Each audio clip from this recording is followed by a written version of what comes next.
Kemampuan untuk menundukkan ketidaksukaan itu memerlukan independent will, kemampuan untuk berbuat sesuatu yang tak mahu menjadi fungsi kepada values bukan desire dan impulse. Okey, so kita boleh tengok habit-habit kita sebelum ni yang kita buat tu. Siapa yang pernah bercita-cita buku ni aku beli nak baca. Lepas tu lepas tahun aku rasa macam nak baca dulu. rasa bila aku beli ni rasa nak baca tak baca lagi. Nah, siapa yang jadi macam tu? Macam niat tu dah ada alhamdulillah, tapi sebab sebelum sempat nak baca ada benda lain yang memanggil kan.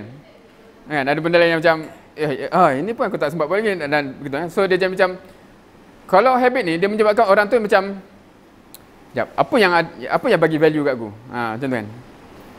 Tak apa. Macam ni ada orang pernah tanya saya macam mana boleh sebab saya cakap tadi saya kronik gamer masa tu. So sebab tu masa sekolah guru besar dah panggil. Masa unit 10 tu macam tu lah macam saya cerita tadi. Memang saya dalam kelas pun dah fikir lepas ni aku nak macam tu lah, siapa yang heavy gamer macam tu Lepas tu ada orang tanya macam mana kau sekarang dah jadi lain Dan biasanya memang saya bila fikir balik macam interesting sebab biasanya addiction ni susah nak let go tau. Sebab once dia dah sebati dia dah jadi macam second nature.